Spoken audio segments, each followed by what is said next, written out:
Right? As I mentioned at the start of our time, we're going to be starting today to learn about prayer over the next couple months. And I don't know how that makes all of you feel when you hear that the topic is going to be prayer. My guess is, for some of you here, you're excited about that.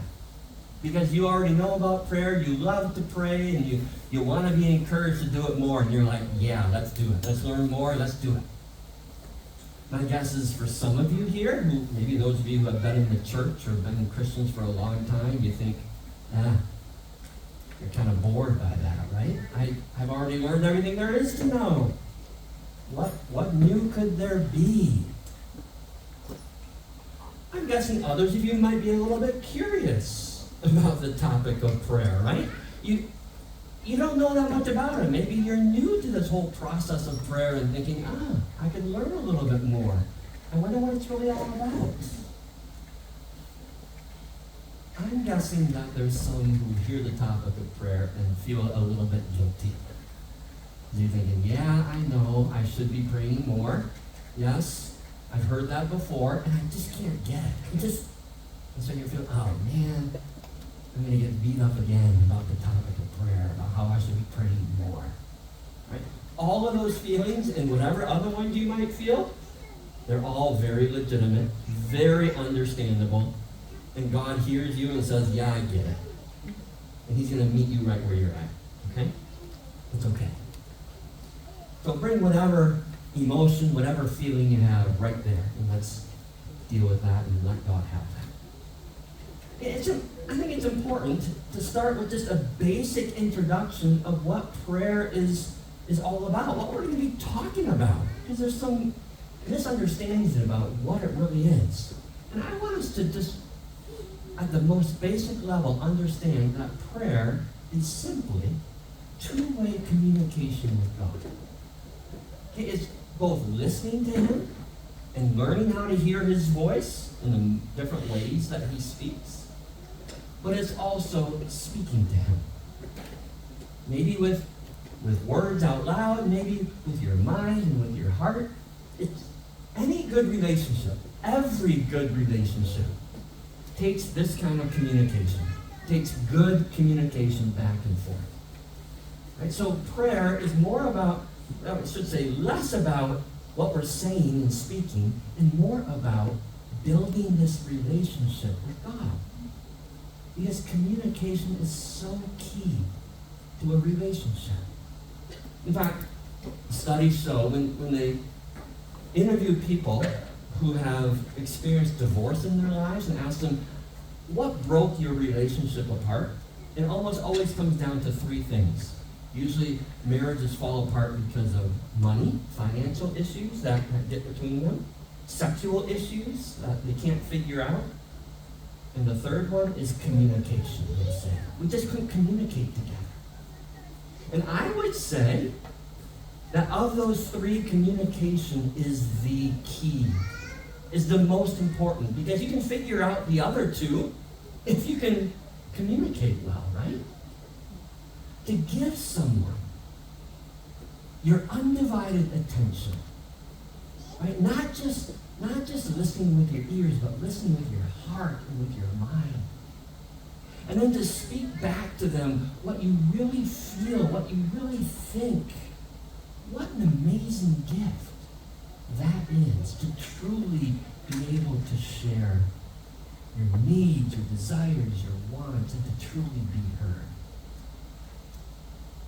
In fact, I would say that you can probably rank the importance and the value of all of your relationships according to how much and how well you communicate together. Your most important relationships are the ones where you are engaging in this kind of communication.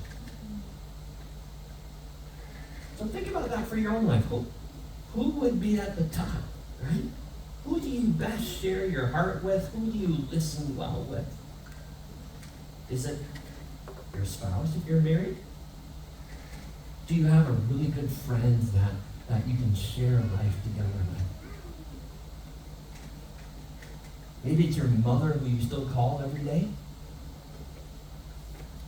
I would guess for some of you, you thought, You know, my dog is a really good listener. And they really are, and that's good.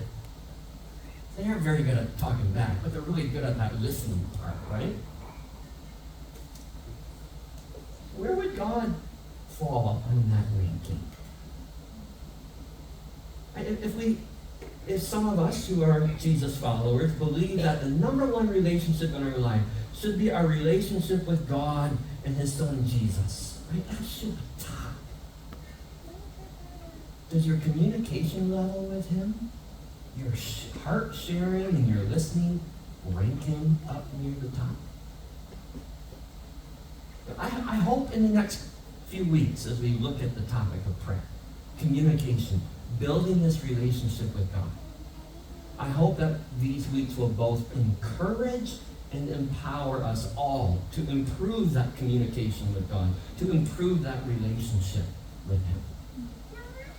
And let me just give you a preview. We're not going to make it overly complicated over the next few weeks.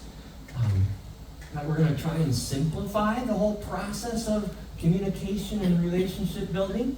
We're not going to give complex formulas. We're not going to give assignments of here's the number of minutes a day you should be in prayer. We're not going to do that, right? What we're going to discover is we're going to discover one-word prayers. One word.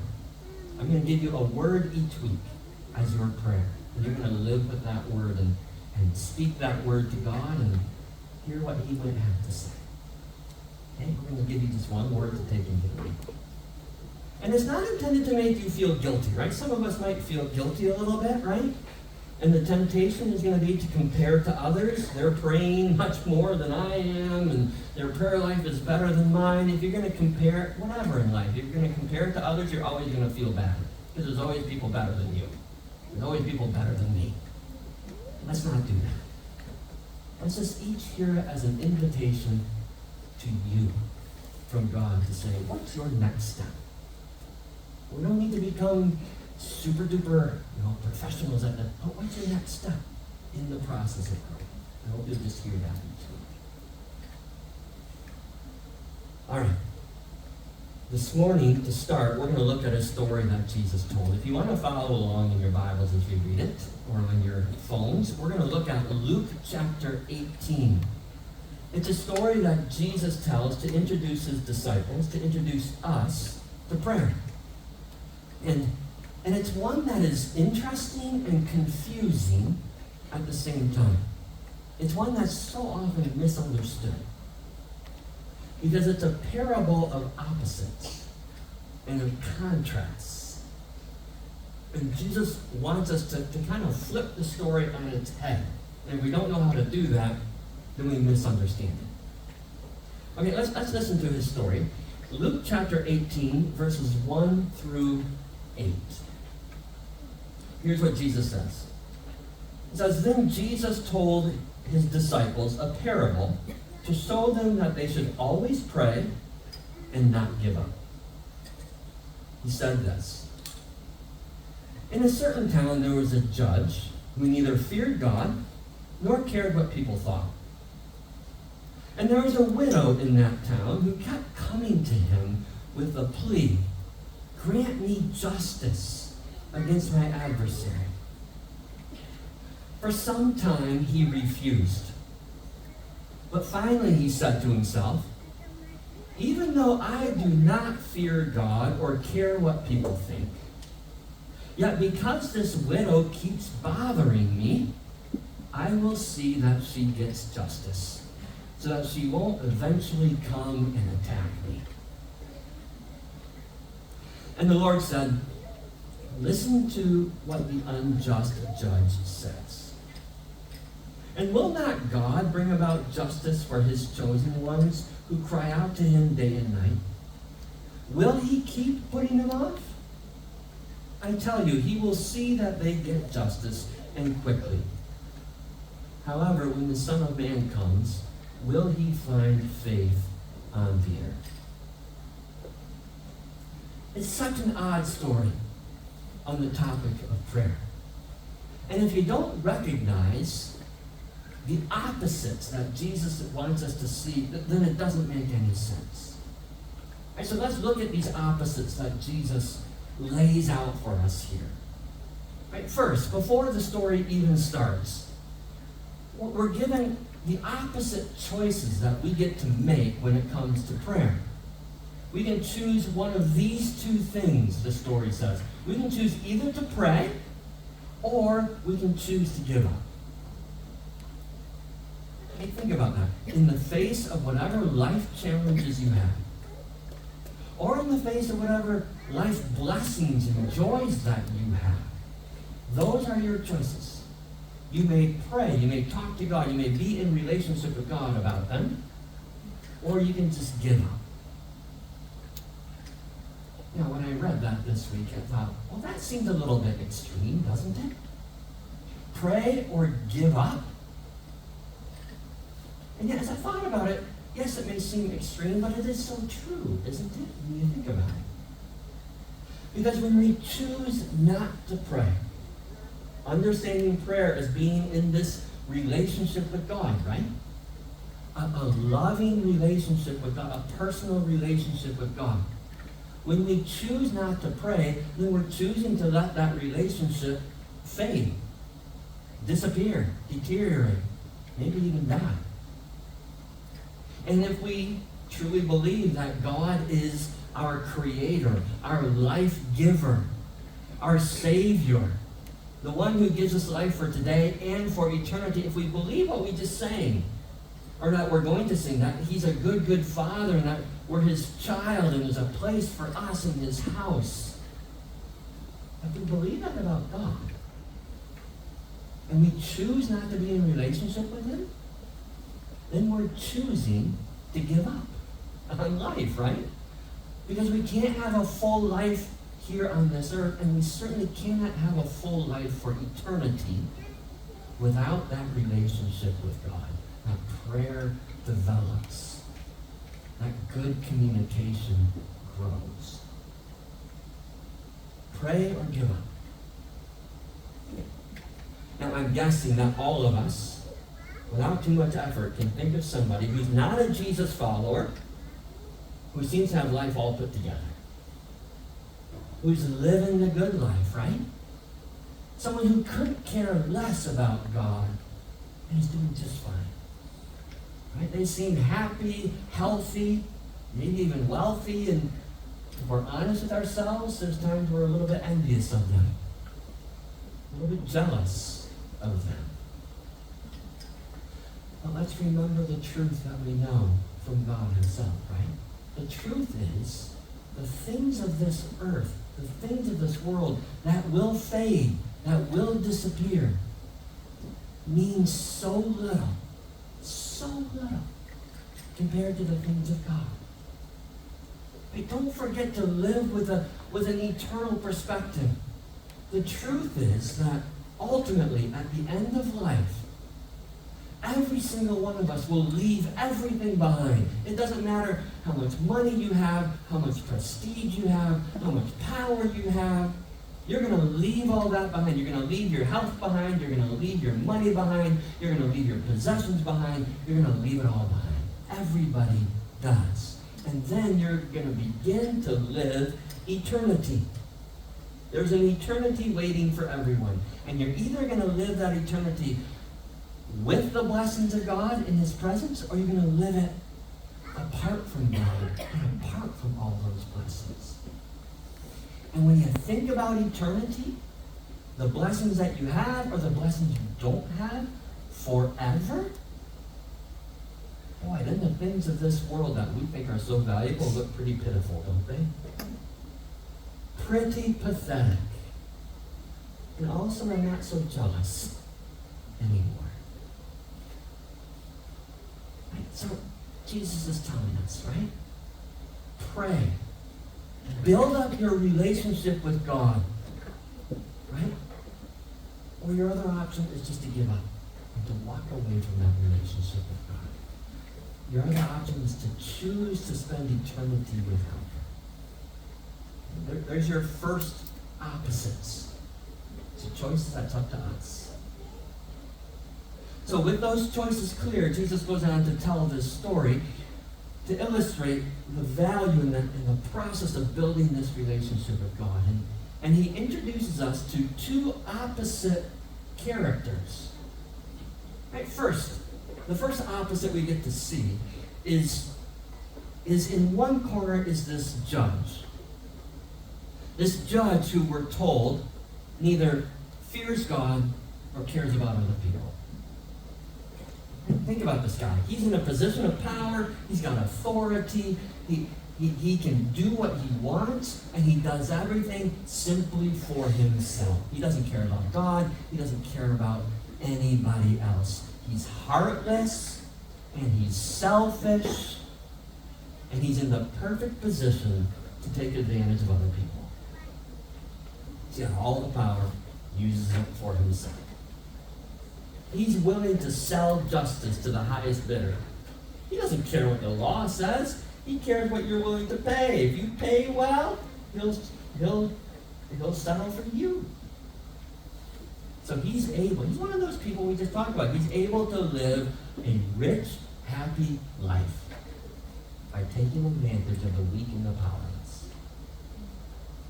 And the weak and the powerless is who we have in the other corner of the story, right? Here's this widow, who by definition in that culture, patriarchal culture, is weak and powerless. She has nobody to defend her. She has no way to provide for herself. And she's being taken advantage of. She's being abused. We don't know exactly how, but she's in trouble. Deep, deep trouble. And she needs justice if she is going to survive. Her only hope to quite literally survive is this judge. This crooked judge who is probably already receiving payments from the people who are abusing her. Her chance at getting justice is about as big as her bank account. Almost zero. But isn't it interesting? In Jesus' story, she gets her justice. Right? This powerless widow gets justice. She gets her life given to her. Not because she can buy it from this crooked judge. Not because this judge suddenly has a change of heart and becomes a good guy, wanting to do what's right. No, she gets her justice because she's a pain in the neck. She is so irritating to this guy. She will not leave this judge alone. She sits in the waiting room of his office all day long and tells everybody who comes in of what's going on and how unjust he is. When he goes out golfing with his buddies, she follows him around the golf course, yelling at him all the time. At night when he goes home, guess who calls his phone? She's calling his phone nonstop, talking to his wife, talking to his kids. Right? His email inbox is flooded with emails from her. She is such a pain in the neck. She's embarrassing him in front of everyone. Right? That's why they call this the parable of the persistent widow. Right? She is persistent. She will not let this go. And finally he says, I give up. You're just wearing me down. I'll give you what you want if you'll just leave me alone. And then Jesus says, use this story to understand prayer. But remember, it's a story of opposites. You can't forget that. There's some opposite lessons for us to learn here. And Jesus wants us to know, okay, you just met this judge? God is the opposite. God is the opposite of this judge. Don't forget, Jesus says. The one you're talking to here, the one you're needing justice from, the one you're needing life from, he loves justice, not like this judge. And he loves to stand on the side of the oppressed, not like this judge. And he is so eager to use his power to give life and to defend the powerless and to help his children. God will not ignore his children like this judge ignores the widow.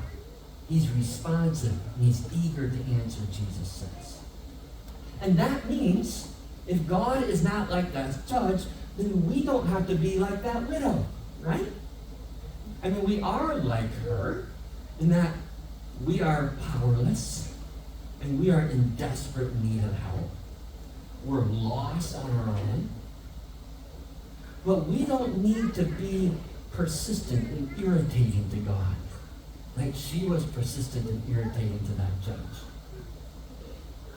Right? Because we are not denied the help that we need. We don't need to beg for God's attention. We don't need to buy him off to get his help. Because God loves to listen to his children. And God invites us into his presence. He wants to talk with us. He wants this relationship. Right? Remember, it's all about relationship. It's not a transactional thing like it was with the judge and the widow. I just want something from you. God says, I want to be in a relationship with you. We can have the full attention of the God of the universe.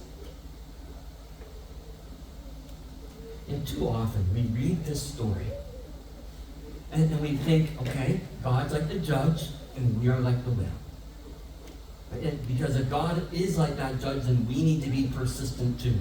We need to keep bugging God until he finally gives us what we want. So I'm going to pray for the same thing every day, twice a day, until God finally says, Tony, that's enough. I give up.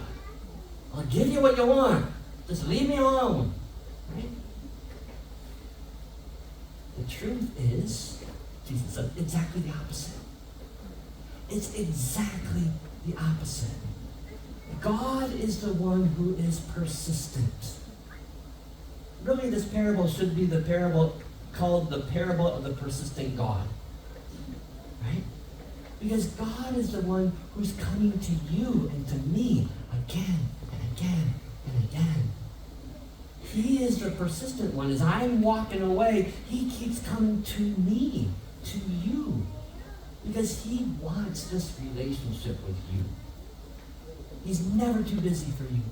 He's never unavailable to you. His door is always open.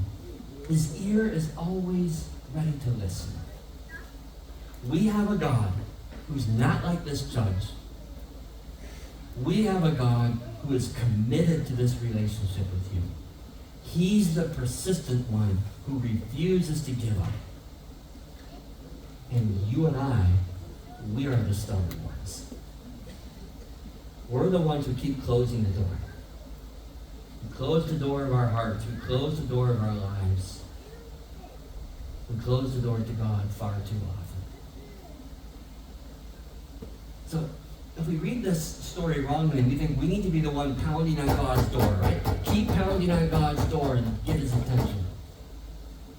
Read correctly, though, we realize God is the one who's pounding on the door of your heart, in your life, again, and again, and again, breaking down your indifference to him, breaking down even your opposition to him, saying,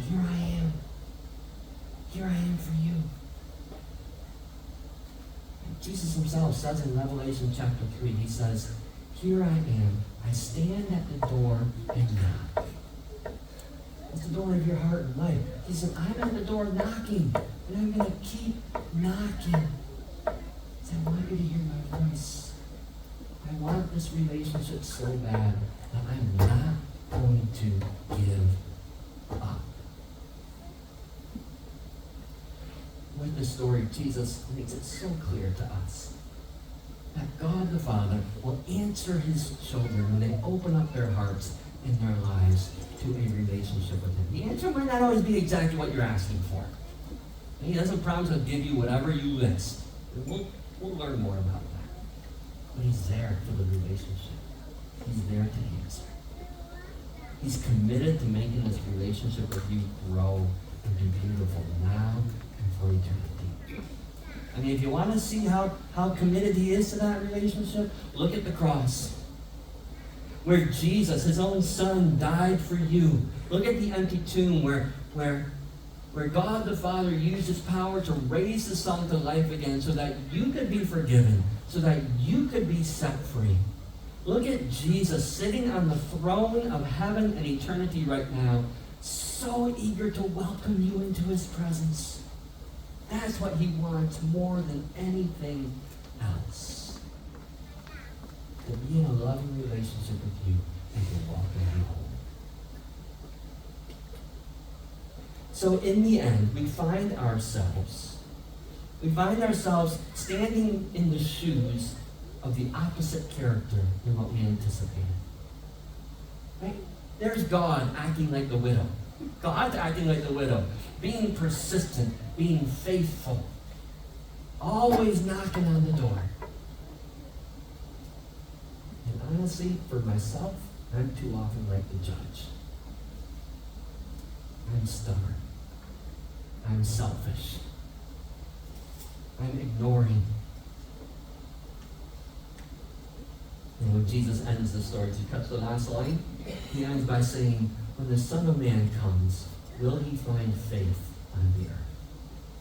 Will he find people who have persisted in prayer, who have not given up, who have taken the time to communicate with God, to faithfully build this relationship, to start little and to let it grow? Will he find hearts that, when he's not, have opened the door? So over the coming weeks, we're going to explore together what building this relationship, what communicating with God might look like. Ways we can do that simply and yet prophetically. Because prayer shouldn't be, it doesn't have to be, and it shouldn't be a burden. It shouldn't be a chore, right? It's easier than what we might think, and it should be something we enjoy. So yes, prayer is a spiritual discipline. It's a spiritual discipline, something we are supposed to do. But it's a discipline in the same way that eating food is a discipline for me to stay alive. I need to eat food every day, but I sure find a lot of joy in doing it. It really tastes good. I hope you'll find prayer to be the same thing in your spiritual discipline. It's something I should be doing every day. Man, it sure is good. And I'm glad when I do it. So as we dive into this time, remember the choice that Jesus gave us. We can pray, or we can give up. I can choose to live my life in relationship with the God of the universe who is absolutely in love with me and who stands faithfully by my side, ready to walk with me through this life and into eternity. I can choose that. Or I can choose to give up, to ignore him, to live on my own, and to lose everything for eternity. Pray or give up. Know at the start that God the Father, his Son Jesus, his Holy Spirit, is faithfully knocking on the door of your heart. He's there. He'll keep knocking. Open it up and choose this relationship with God. Would you pray with me?